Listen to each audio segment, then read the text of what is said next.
নমস্কার বন্ধুরা, earn academy YouTube partner প্রোগ্রামে তোমাদের সকলকে স্বাগত জানাই। এই ভিডিওটির মাধ্যমে গুরুত্বপূর্ণ 30টি প্রশ্ন আলোচনা করব। তুমি কত ইসরো করলে কমেন্ট বক্সে অবশ্যই জানাবে এবং প্রত্যেকটা কোশ্চেনে 2 থেকে 5 সেকেন্ড সময় নেওয়ার চেষ্টা করো। আজকে নিয়ে প্রথম কোশ্চেনটা খেয়াল করে বলা হয়েছে যোগ দর্শনের ব্যাখ্যা দেন কে। অপশানগুলো ভালো করে খেয়াল করো এবং অ্যান্সার করার চেষ্টা করো। যোগ দর্শনের ব্যাখ্যা দেন কে, তো কারেক্ট অ্যান্সার হবে অপশান ডি, পতঞ্জলি এই যোগ দর্শনের ব্যাখ্যা দিয়েছিলেন। নেক্সট কোশ্চেনের দিকে এগোনো যাক। 2 নম্বর কোশ্চেন থেকে বলা হয়েছে কোন ভারতীয় সামুদ্রিক বন্দর মুক্ত উৎপাদনের জন্য প্রসিদ্ধ। কোন ভারতীয় সামুদ্রিক বন্দর কি বলা হয়েছে মুক্ত উৎপাদনের জন্য প্রসিদ্ধ। ইম্পর্টেন্ট কোশ্চেন সামনের এক্সামের জন্য। তো এই কোশ্চেনটা কারেক্ট অ্যান্সার হয়ে যাবে অপশান সি, তুতিকোরিন। তুতিকোরিন হচ্ছে সামুদ্রিক বন্দর যেটা মুক্ত উৎপাদনের জন্য প্রসিদ্ধ রয়েছে। নেক্সট 3 নম্বর কোশ্চেনের দিকে এগোনো যাক। দেখো কী বলা হয়েছে কোন দিনে মেজর ধ্যানচাঁদের জন্মদিন উপলক্ষে ভারতের জাতীয় ক্রীড়া দিবস হিসাবে পালন করা হয়। কোন দিনে মেজর ধ্যানচাঁদের জন্মদিন উপলক্ষে ভারতের জাতীয় ক্রীড়া দিবস হিসাবে পালন করা হয়ে থাকে। তো এই কোশ্চেনের কারেক্ট অ্যান্সার হবে অপশান ডি, 29শে আগস্ট এই মেজর ধ্যানচাঁদের জন্মদিন উপলক্ষে ভারতের জাতীয় ক্রীড়া দিবস পালন করা হয়ে থাকে। ইম্পর্টেন্ট কোশ্চেন, এটিও খুব অবশ্যই নোট ডাউন করবে এই কোশ্চেনটা। এবার নেক্সট কোশ্চেনের দিকে এগোনো যাক। দেখো বলা হয়েছে ভারতের ক্ষুদ্রতম জাতীয় সড়কপথ কোনটি। কি বলা হয়েছে ভারতের ক্ষুদ্রতম জাতীয় সড়কপথ কোনটি। তো এই কোশ্চেনের কারেক্ট অ্যান্সার হবে অপশান বি, NH-47A ভারতের জাতীয় ক্ষুদ্রতম সড়কপথ। নেক্সট কোশ্চেন দেখো 5 নম্বর কোশ্চেন বলা হয়েছে ইংরেজদের দ্বারা কলকাতায় নির্মিত দুর্গের নাম কি। ইংরেজদের দ্বারা কলকাতায় নির্মিত দুর্গের নাম কি। এই কোশ্চেনটা কারেক্ট অ্যান্সার হবে অপশান এ, ফোর্ট উইলিয়াম ইংরেজদের দ্বারা কলকাতায় নির্মিত দুর্গের নাম। এবার পরবর্তী কোশ্চেন দেখো 6 নম্বর কোশ্চেন বলা হয়েছে মধ্যপ্রদেশে বিভক্ত হয়ে ছত্তিশগড় রাজ্য গঠিত হয়েছিল কত সালে। মধ্যপ্রদেশে বিভক্ত হয়ে ছত্তিশগড় রাজ্য গঠিত হয়েছিল কত সালে। ইম্পর্টেন্ট কোশ্চেন, এই কোশ্চেনের correct answer option A, 1 November 2000 সালে মধ্যপ্রদেশ বিভক্ত হয়ে ছত্তিশগড় রাজ্য গঠিত হয়েছিল। 7 নম্বর কোশ্চেন দেখো আজকে বলা হচ্ছে বিশ্ব স্বাস্থ্য দিবস কবে পালন করা হয়ে থাকে। বিশ্ব স্বাস্থ্য দিবস কবে পালন করা হয়ে থাকে। তো কারেক্ট অ্যান্সার হবে অপশান বি, 7ই এপ্রিল বিশ্ব স্বাস্থ্য দিবস পালন করা হয়ে থাকে। Option B is correct answer. Next question আজকে 8 নম্বর কোশ্চেন দেখো বলা হয়েছে বেদারের যুদ্ধ কত সালে সংগঠিত হয়। বেদারের যুদ্ধ কত সালে সংগঠিত হয়। তো কারেক্ট অ্যান্সার হবে অপশান ডি, 1759 সালে বেদারের যুদ্ধ সংগঠিত হয়েছিল। 9 নম্বর কোশ্চেন দেখো আজকের কোন বিখ্যাত ব্যক্তির জন্মদিনে ভারতের জাতীয় গণিত দিবস পালন করা হয়ে থাকে। কোন বিখ্যাত ব্যক্তির জন্মদিনে ভারতের জাতীয় গণিত দিবস পালন করা হয়ে থাকে। তো এই কোশ্চেনটা কারেক্ট অ্যান্সার হবে অপশান এ, শ্রীনিবাস রামানুজের অনুসারে জাতীয় গণিত দিবস পালন করা হয়ে থাকে। পরবর্তী কোশ্চেন 10 নম্বর কোশ্চেন দেখো লৌহ মানব নামে কে পরিচিত। 10 নম্বর কোশ্চেন এটি আজকে লৌহ মানব নামে কে পরিচিত। কত স্কোর করলে কমেন্ট বক্সে কিন্তু অবশ্যই জানাবে। কারেক্ট অ্যান্সার হবে কি সর্দার বল্লভভাই প্যাটেল লৌহ মানব নামে পরিচিত। ওকে, এবার নেক্সট 11 নম্বর কোশ্চেন থেকে এগোনো যাক। ভারতীয় সংবিধান অনুসারে নিচের কোনটি ভারতীয় নাগরিকদের মৌলিক কর্তব্য হিসাবে বিবেচিত হয় না। কি বলা হয়েছে এখানটায় হয় না কথা বলা হয়েছে, যে নাগরিকদের মৌলিক কর্তব্য হিসাবে বিবেচিত হয় না। তো এই কোশ্চেনের কারেক্ট অ্যান্সার অপশান ডি, কর প্রদানকে ভারতীয় নাগরিকদের মৌলিক কর্তব্য হিসাবে বিবেচিত হয় না। Option D is correct answer. Okay, 12 number question দিয়ে কোনো যাক। হিদাসপিসের যুদ্ধ সংগঠিত হয়েছিল কাদের মধ্যে। হিদাসপিসের যুদ্ধ সংগঠিত হয়েছিল কাদের মধ্যে। 4টে অপশান ভালো করে দেখো, অপশান ডি তো কাটাই রয়েছে, নান লেখা আছে। তো 3টে অপশান আমাদের কারেক্ট অ্যান্সার হবে অপশান বি, আলেকজান্ডার ও রাজা পুরুর মধ্যে এই হিদাসপিসের যুদ্ধ সংগঠিত হয়েছিল। পরবর্তী কোশ্চেন দেখো 13 নম্বর কোশ্চেন আজকে সংবিধানের কত নম্বর ধারা অনুসারে মন্ত্রিসভা তার কাজের জন্য যৌথভাবে লোকসভার কাছে দায়বদ্ধ থাকবে। সংবিধানের কত নম্বর ধারা অনুসারে মন্ত্রিসভা তার কাজের জন্য যৌথভাবে লোকসভার কাছে দায়বদ্ধ থাকবে। তো এই কোশ্চেনটা কারেক্ট অ্যান্সার অপশান সি, 75 নং ধারা অনুসারে মন্ত্রিসভা তার কাজের জন্য যৌথভাবে লোকসভার কাছে দায়বদ্ধ থাকবে। ওকে, এবার নেক্সট পরবর্তী কোশ্চেনের দিকে এগোনো যাক। দেখো 14 নম্বর কোশ্চেন দেখো বাংলার আকবর কাকে বলা হয়ে থাকে। বাংলার আকবর কাকে বলা হয়ে থাকে। তো এই কোশ্চেনটা কারেক্ট অ্যান্সার হয়ে যাবে অপশান এ, সুলতান হুসেন শাহকে বাংলার আকবর বলা হয়ে থাকে। পরবর্তী কোশ্চেন দেখো 15 নম্বর কোশ্চেন আজকের হিটারের কয়েল রূপে নিচের কোনটি ব্যবহার করা, অর্থাৎ হিটারের জন্য যে কয়েলটা ব্যবহার করা হয় তার জন্য কোনটি ব্যবহার করা হয়ে থাকে।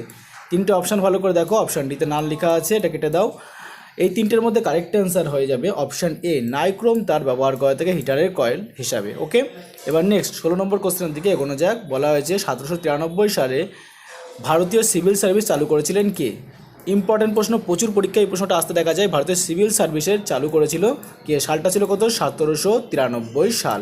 তো এই কোশ্চেনের correct answer option B, Lord Cornwallis এই ভারতীয় সিভিল সার্ভিস চালু করেছিলেন। পরবর্তী কোশ্চেন দেখো, 17 নম্বর প্রশ্ন, লিমান শ্রেণীর ক্ষেত্রে মুখ্য কোয়ান্টাম সংখ্যার এন এর মান কত? অর্থাৎ এই কোয়ান্টাম সংখ্যাকে এন ধরা হয়ে থাকে, এর মান কত হবে লিমান শ্রেণীর ক্ষেত্রে? ঠিক আছে, ওকে, মুখ্য কোয়ান্টাম এর মান কত? তো এই কোশ্চেনটা কারেক্ট অ্যান্সার অপশান বি, 1 হবে। খেয়াল রাখবে কি এর মান কত হবে? 1 হবে। পরবর্তী কোশ্চেন আজকে দেখো, বলা হচ্ছে international bank of research and development কোন গোষ্ঠীর অংশ? International bank for research and development কোন গোষ্ঠীর অংশ? তো এই কোশ্চেনটার কারেক্ট অ্যান্সার হয়ে যাবে অপশান এ, বিশ্ব ব্যাংকের এটি একটি অংশ। Option A is correct answer.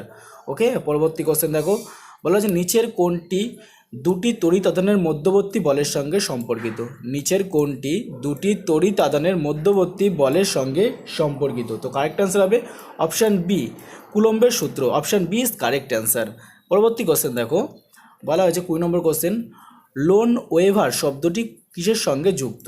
Loan waiver এই শব্দটি কিসের সঙ্গে সম্পর্কযুক্ত? তো কারেক্ট অ্যান্সার হবে কি অপশান ডি, এই কথাটি কৃষির সঙ্গে সম্পর্ক যুক্ত। এবার নেক্সট আছে 21 নম্বর প্রশ্ন দেখো, সরল দোলগতিতে কোন রাশিটি ধ্রুবক হয়ে থাকে? কি বলা হয়েছে? সরল দোলগতিতে কোন রাশিটি ধ্রুবক হয়ে থাকে?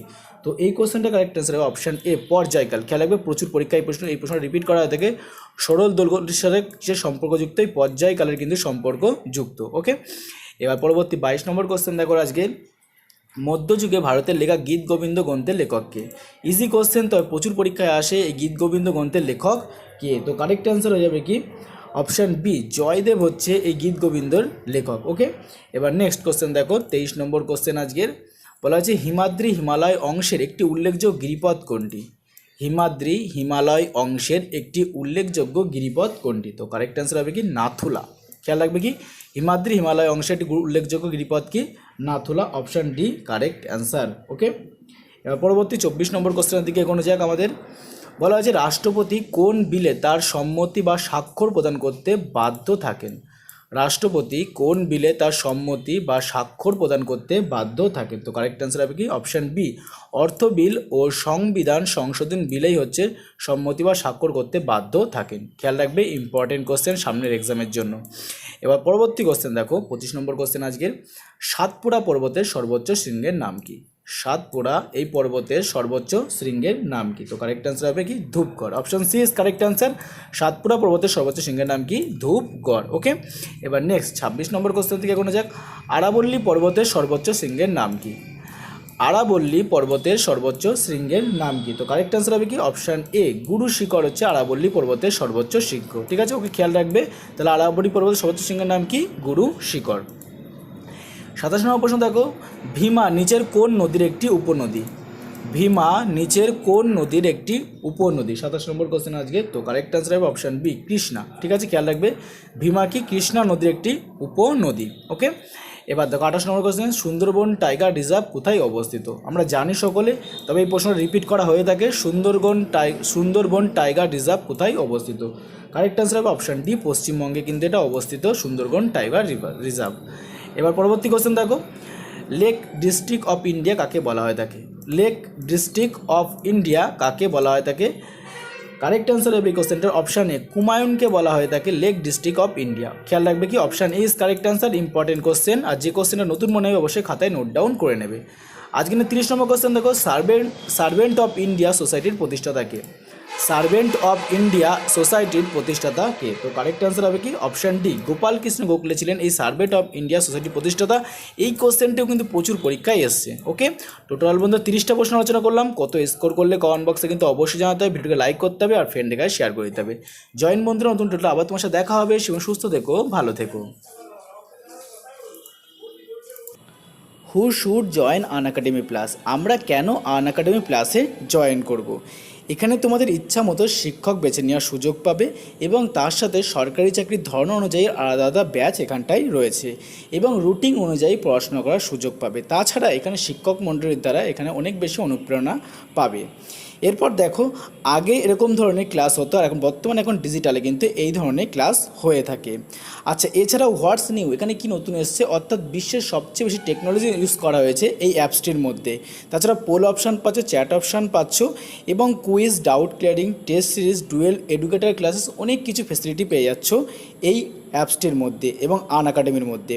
দেখো এখানে সুন্দরভাবে ছবির মাধ্যমে কিন্তু বোঝানো হয়েছে কীভাবে ক্লাস করানো হয়ে থাকে। Poll, chat option, self analysis ইত্যাদি রয়েছে, ডুয়েল, এডুকেটর ক্লাসেস, এই সমস্ত ফেসিলিটি পেয়ে যাবে। এবং এখানটা সবচেয়ে বেশি ভালো বিষয় হলো এখানে হচ্ছে সাবজেক্ট ভিত্তিক আলাদা আলাদা শিক্ষক মণ্ডলী কিন্তু তারা ক্লাস করানো হয়ে থাকে। এখানে ওয়েস্ট বেঙ্গলের ভালো ভালো এডুকেটরকে নিয়োগ করা হয়েছে, সুন্দর করে সাবজেক্ট ওয়াইজ কিন্তু এখানে পড়াশোনা করানো হয়ে থাকে। আনএকাডেমিতে বর্তমানে যে ব্যাচগুলো চলছে সেগুলো একবার ভালো করে দেখে নাও। WBCS-এর ব্যাচ চলছে, WB টেটের ব্যাচ চলছে, WPSC ক্লার্কশিপের ব্যাচ চলছে, WBPর ব্যাচ চলছে, WBSIর ব্যাচ চলছে এবং PSC মিসেলেনিয়াসের ব্যাচ চলছে। এবার দেখো আনএকাডেমি সাবস্ক্রিপশন ফিসটা ভালো করে দেখে নাও। 1 মাসের ক্ষেত্রে 1900 টাকা, 3 মাসের ক্ষেত্রে 4750 টাকা, 6 মাসের ক্ষেত্রে 8550 টাকা, 12 মান্থের ক্ষেত্রে 10450 টাকা, 24 মান্থের ক্ষেত্রে 15200 টাকা। তোমরা মাসিক ভিত্তিতেও কিন্তু টাকা কাটাতে পারবে, এতে কোনো অসুবিধা নেই। আর আমার রেফারেল কোডটা ইউজ করতে পারো, আমার প্রোমো কোডটা ইউজ করতে পারো, তাহলে 10% ডিসকাউন্ট পেয়ে যাবে, অনেকটা বেশি ছাড় পাবে তাহলে। আর প্রোমো কোডের লিঙ্কগুলো আর ডিসক্রিপশানে আমি দিয়ে দেবো এবং আমার প্রোমো কোডের লিঙ্কের সাথে আমার যে লিঙ্কটা হয়ে থাকে সেটাও দেওয়া থাকবে।